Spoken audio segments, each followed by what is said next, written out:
Hey guys, how you doing today? First of all, I want to congratulate the organizers of this event for this amazing conference to give back, to add value to young people. I really would have loved to be there with you in person, but we're organizing our Cameroon retreat for CEOs of businesses who are mentees of mine, and it's been an amazing event we've been having in Cameroon. But today I've been asked to share with you guys on understanding investment and financial intelligence. Okay, so if you're financially intelligent, it definitely means you understand investment. So I will probably just go with understanding investment, which ultimately then leads to financial intelligence. Let me start with my story. So I was born, my mother was a civil servant, my father was business at Collab before I was born. And so I remember going with my mom to borrow money to send me to school, to pay my tuition fee. And I used to be very upset. You know, I kept asking my mom, why are we poor? Why are we having to borrow money from sometimes her junior in terms of ranking, but she had 5 children. And you know, my father's business crumbled, so she practically has to be financially responsible for all of us. And she kept telling me it was more about education, and that assuming she had a college degree, because she only had secondary school, what we call secondary school in Nigeria, and then she started working and encouraged me to say, get a degree. If you get a degree, you get a good job and your life will be good. Thank God that I didn't rely on just that. I found myself reading the book Rich Dad Poor Dad at about 18, age 17, 18. And that taught me a total different thing from what my mother told me. Right? The book said that, you know, education, formal education has nothing to do with my financial freedom, and that I needed to understand the difference between assets and liabilities. I said, okay. And that, you know, just took me a different path. And I remember being almost on a crossroad at some point in my life. And I said, you know what? I'm going to go to school. I will do everything to get this degree. Eventually, it took me 8 years instead of 5 years. But I also do business so that if for any reason I don't get a job, by the time I finish in the university, I will be able to create a job, not just for myself, but for a lot of people. Today, we have hundreds of employees all over the world who work for our company. And I think it's a testament to the fact that book really opened me up to understanding how financial freedom works and how to reposition myself for it. So the question is, what did you learn from that short story? And I will say that will be the foundation to financial intelligence or understanding investment, which is knowledge is key. You see, your financial freedom is a function of the quality of knowledge you have as regards to investment, as regards to how money works. It's important to know that money actually doesn't favor those who work hard. Money is a combination of 3 powerful elements. I often say this: hard work, which helps you to make a basic income. When you work hard, you will be guaranteed to feed yourself. But there's no guarantee to really be comfortable financially. So with your hard work, then you need to add what we call smart work. So hard work plus smart work. Now, when you add hard work and smart work, what that does is, in many cases, you start touching your first $100,000, your first 50 million Nigerian naira, right? In some cases, 100 million. But you will never be a billionaire until you add the third work, which is network. So hard work plus, not minus, plus smart work plus network. Very important to know that one of the things you will learn in the course of your financial freedom is to know that part 1 is that you need to invest in understanding how money works, how wealth works. On the flip side, you also have now need to network with those who already have the money. Because in many cases, even when you have the big opportunity, you understand how money works, you understand various types of investment, the ultimate billions, whether in naira or dollars, will come from networking. You will have to be what we call OPM, other people's money. And you see, people only do business with those they know, they like, and they trust. So people have to know you, people have to like you, and people have to trust you for them to ultimately do business with you. So I want to encourage you, even this event, don't be scared. Don't let anyone scare you. Walk up to one or two people and say, hey, my name is Stephen Akintayo. What do you do? This is what I do. Can we exchange cards? Be very, very intentional with building quality relationship that will help you in building wealth. I often say this, two poor people cannot help themselves. One has to get to the top before they can throw the rope to help the other. But again, in our part of the world, you must understand that if you really care about poor people, you have to be rich enough so that you can help as many poor people as possible. But to sit down somewhere and then think that, oh, you know what, money is just going to come. No, it's not going to come. You have to do certain things for money to come. And that is very, very important. So let's now get into it. Investment. What is investment basically? Investment simply means you putting your money into types of sources, vehicle of investment in exchange for passive income. In other words, you take some money you currently have, you put it into something. In other words, we use is that you make money work for you. So the current money you have, you send it on an errand by investing it in good opportunities, and then you're expecting a passive income. And what is a passive income? Passive income is the money that keeps coming to you without you doing anything, aside that you initially put in some money, right? You put in some money initially, and then it keeps bearing fruits, and more money keep coming. And what we believe is that at some point, when you have so many passive income, right, you will now become financially free. Why? Because those investments you've done will keep bringing money consistently, that even if you don't do any work at all, you will be financially free. And at that point is when you begin to enjoy life. I'm there now, and I'm working to even be bigger in it, where I work because I enjoy work. Sometimes people see me and they are pitying me. I'm like, don't pity me. I'm having the best time of my life. Okay? So at that point, you're able to work, not because, if I don't work, I'm not going to make money, I'm going to be poor. No, you're doing because you have fun, you enjoy working, you enjoy adding value to humanity, you enjoy, contributing to the society, but not because if you don't do it, you are going to be hungry. Anytime you are having to work for money, it is modern slavery. God didn't design it that way. You're supposed to work for passion. You're supposed to work for joy. You're supposed to work for fulfillment. Okay? Not to labor just for money. Okay? And this is not to tell you don't work hard. I'm one of the hard workers you ever meet in your life. I can assure you that. Hard work is good. Hard work is important. But that's not necessarily what brings financial freedom.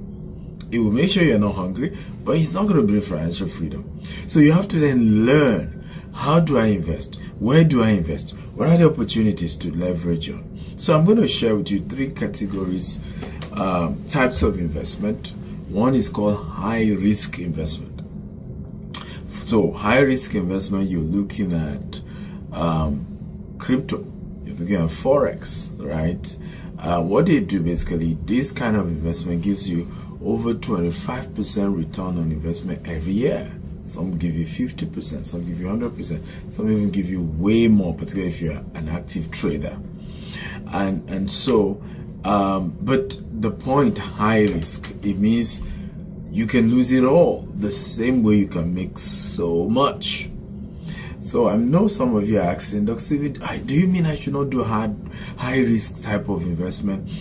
My answer is no, you can do it, but don't put all your eggs in that basket.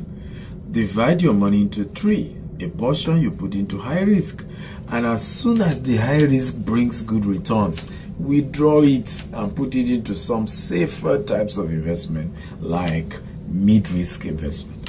So what are some of the examples of mid-risk investment? Real estate, which is what I do. I love real estate, right? It's mid-risk. No matter what, yeah, the economy may crumble a bit, but it's going to come back up. You don't have a situation where you lose everything you've worked for. If you do it smart, remember all of these things, whether high, whether mid, whether low, require what I shared earlier, knowledge, investment in the knowledge. That's the beginning. That's the foundation. Don't forget that. So, mid-risk. So, real estate is a mid-risk. Buying shares of Fortune 500 companies is a mid-risk. You buy shares of Tesla, of Nvidia, of Microsoft, of Google. Those are mid-risk investments, right? Google is going nowhere, right? It's not ever going to crash and then, go to zero. Nope. At least not for this century. So those are example mutual funds. These are example of mid-risk investments that you can do. And then again, we then have the low-risk investment like insurance, and sometimes people don't know that they are life insurance, right? Every insurance is not dying before you make money. There are insurance opportunities where you can withdraw while you are alive.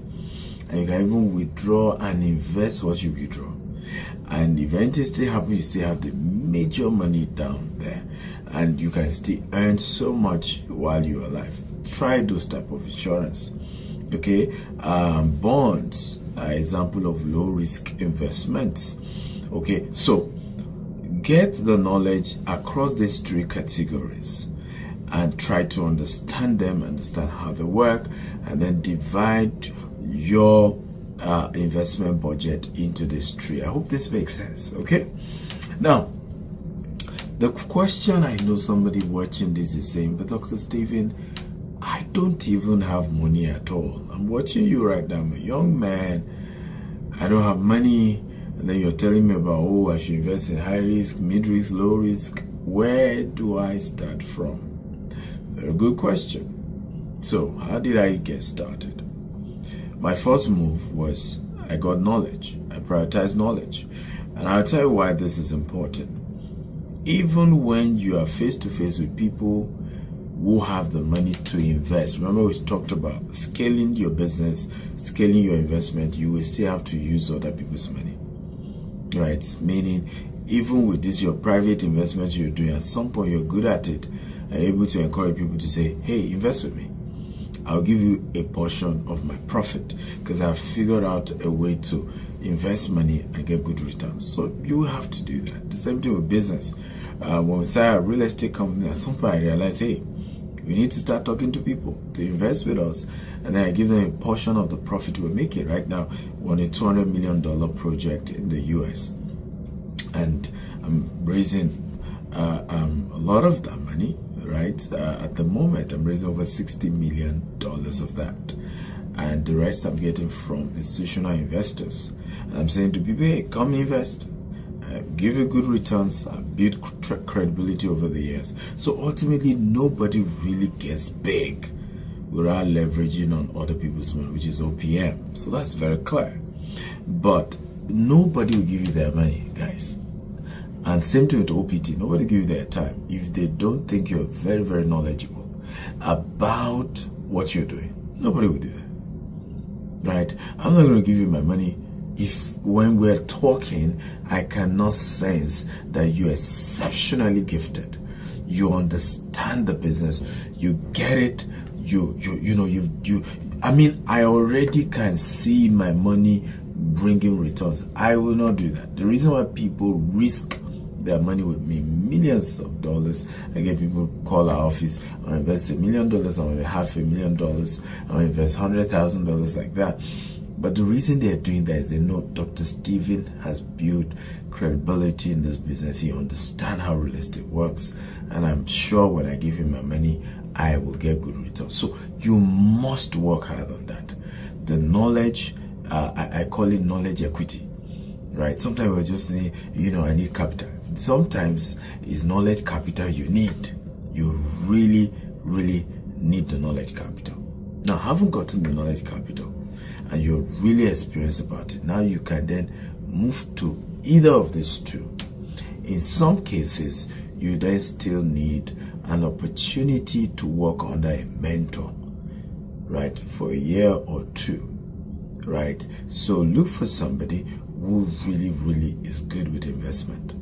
They understand how it works, and tell them, I'm willing to work. You don't even need to pay me, but I want to work. Now, in some cases, you don't need to work because you probably already have some money. And so ask them, do you have a coaching program? Even when they say they don't have a coaching program, then package gifts to gain access to them. Okay, and get closer, attend their conferences over and over again until they take notice of you, and then bring you closer. And then you begin to leverage on a few things with them. Number one, you now have a one-on-one mentor where you can say, sir, I've learned about, for example, real estate, and I'm trying to put my money into this particular type of real estate. What do you say? How do you think I should go about it? And because you built relationship, because you're also not parasitic, you didn't just see them at a conference and help me. Everybody tells them the same thing, but you found a way to penetrate into them, win their heart, help them see you as somebody who is not selfish. It's a win-win relationship you're looking for. You want to learn, but you also are grateful to generously reward the time and energy they contribute to you. Very important. Most of our mentors, that's how I got close to them. I started sending them gifts. Some of them were scared. Some of them were wondering what am I trying to do?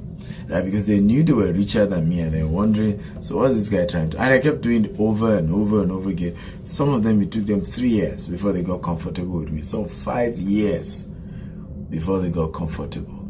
In fact, some 20 years before they knew I existed. And they were excited hearing my story and how they've influenced my life.